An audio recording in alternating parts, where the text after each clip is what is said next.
Well, it's this time of the year when Google is holding the Google I/O, and as such, these events are always bringing some very exciting news to us users. But also, now we are getting the final beta touch of Android 13. Alright, right now I'm using the beta 1 TBB1, which means that if I would go to my settings and try to update my phone, I should be able to get my hands on the latest beta 2. So how does this work, guys? I'm just gonna go here inside system update available. This update will install a better version of the Android 13, and we can just see it's TPBB, right? And this is actually the second beta. All right, it's 400 megabytes. So I'm gonna hit the download and install button, guys.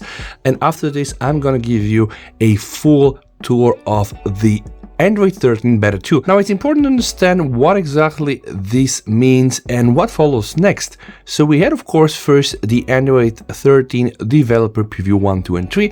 Then we have the Beta 1. Now the Beta 2 is a final chance to all the developers out there, but also ask the users to just test all the functionality. So if you're, let's say, a developer, you can use the Android 13 Beta 2 and test the way your applications will behave.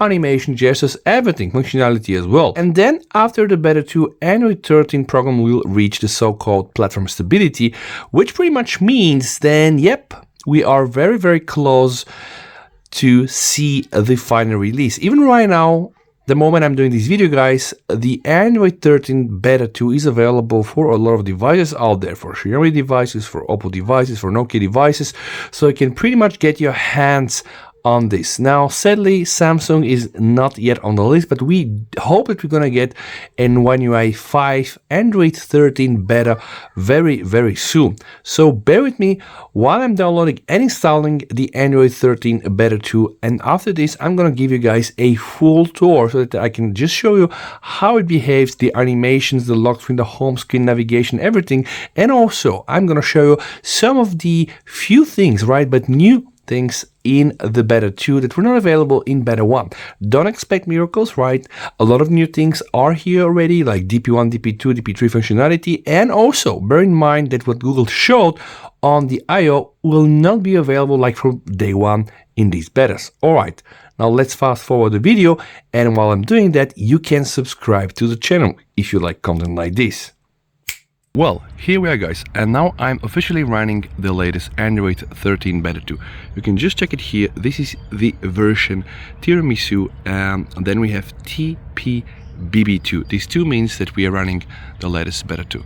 Now again, like I told you in the introduction, don't expect too many new features. Now this is almost very stable. Why I say almost? Because we are gonna hit the platform stability very soon in June, and this means that this Android 13 Beta 2 is already available for a lot of brands out there like Toyota, Oppo, Xiaomi and etc. So you can pretty much go and even take a Nokia and test it. There are ROMs now for almost most of the smartphone manufacturers. So let me try to give you a tour and let me just see how this phone performs with the Android 13 Beta 2.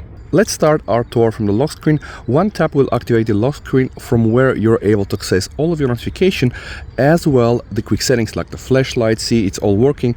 Actually, it's very convenient. Okay, you are also able to access here Google Home in case, of course, you're at home and you're able to control your smart devices. This is now also something very new. This came only from the previous version, Beta 1. Okay. Fingerprint, yeah, as you can just see, not so quick, not all the time, but when it works, it does. Now we're on the home screen and it's time to explore the home screen navigation. So I'm gonna hold my finger like this. From here we can activate the wallpaper, install the widgets and the home settings. Home settings will give us access to the launcher, and of course I'm checking the launcher version. It is of course the Pixel launcher, and the version right now, yeah, see, no version, it's just set Tiramisu. So one more time, okay, let's go inside the wallpaper and styles. Something that Google is trying to adopt more and more is this Material U design. Now we have these wallpaper colors, but as you can just see here, we have already more options. 2, 3, 4 types of options. And there are some changes, by the way. Now this is a bit different from how it used to be in Beta 1.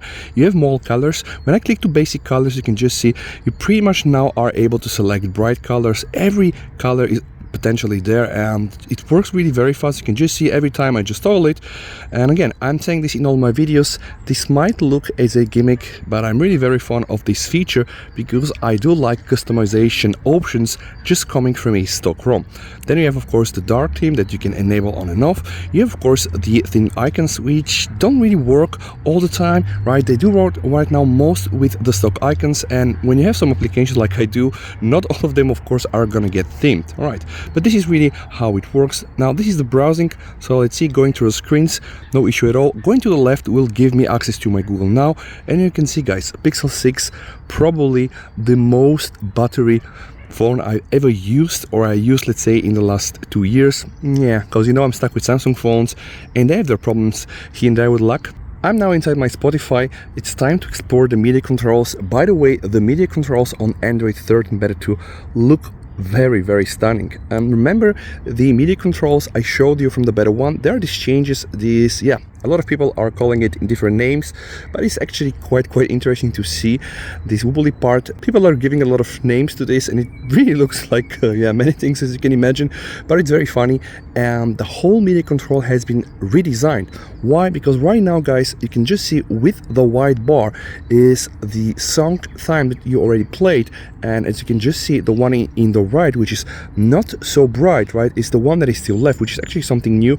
Also, all the controls are redesigned. You now have the option to like the song. You can also try to go back and go forward just from here. The way it looks is really amazing, and for me this is one of the best media controls. I do like also that it takes the cover art, and by the way, this also works on the lock screen. I mean, look at it, it is really very beautiful and just stunning. And again, the new changes here are that you can now see how much from your song is left here with this not so bright bar, and you can just see how much of the song time you already played. So enough about the media controls, let's try to see some of the other new changes. I'm now inside settings, and this looks already familiar, right? But the new things here are the animation. Check what happens: network and internet, connected devices, apps. All right, in the previous version this animation was popping up always in the middle and center. Right now it's a bit different, and this is a very small, very subtle change. Sadly, this whole starlight animations are gone, and I was really a big fan of it. Just to be sure, I have turned on the dark mode, and yeah, the starlight animation is now gone, and the whole animation popping in and out are a bit different, which kind of makes the phone work quicker and faster. But honestly, I enjoy them all. Also, what I do like is when you do like this, guys, see there's this bouncy animation which kind of adds to the whole fluidity. When you're in the dark theme, a lot of the interface is gonna be themed as well. This gap here has been increased, so we have now the quick controls, we have the media control, and this gap now is a bit bigger, and this kind of adds to separate all these elements. And yeah, we have also these bouncy animations. Just take a look at this, guys. Okay, I'm now in my home screen, I'm activating my settings.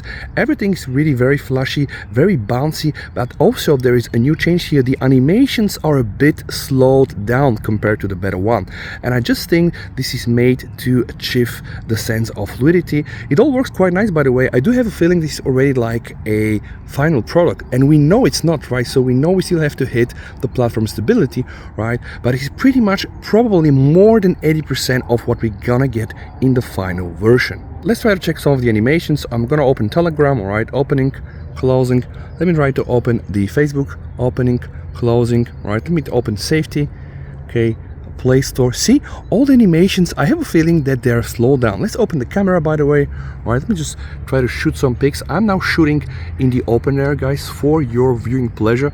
I'm in one of the best parks here around my town, so I do really hope that you enjoy this and hit that subscribe button.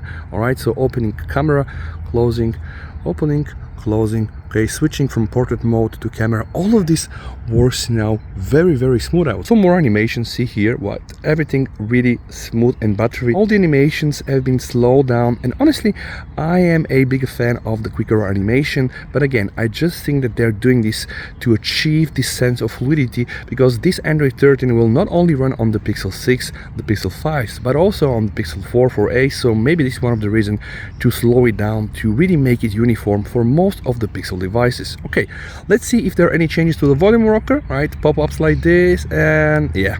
Okay, this is one part that I definitely think Google has to redesign to just make it look a bit more uniform, so that all the elements are really coherent and identical, so they can just adopt something like we have in the One UI.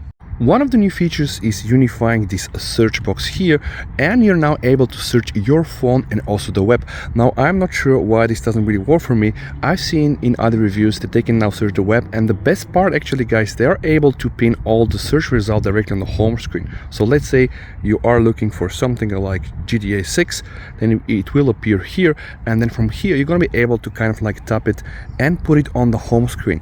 Now for me on my Pixel 6 this doesn't really work, but I guess that sooner or later it's going to be activated. Here, search your phone and more. So the universal search now not only searches through your applications, the one installed on your phone, but also you should be getting some results from the web and then take it from here and actually pin it on the home screen. So guys, this really has been the Android 13 Beta 2. Again, the main message, the main takeaway from here is the fact that this is now almost stable, and of course you can test it on more devices. I really hope that you have liked the video. If that's the case, don't forget to subscribe, like the video guys, and please you and your family stay safe until we meet in one of our next videos. With that said, and with this nice view here from the Sophia Park, Viesti over and bye.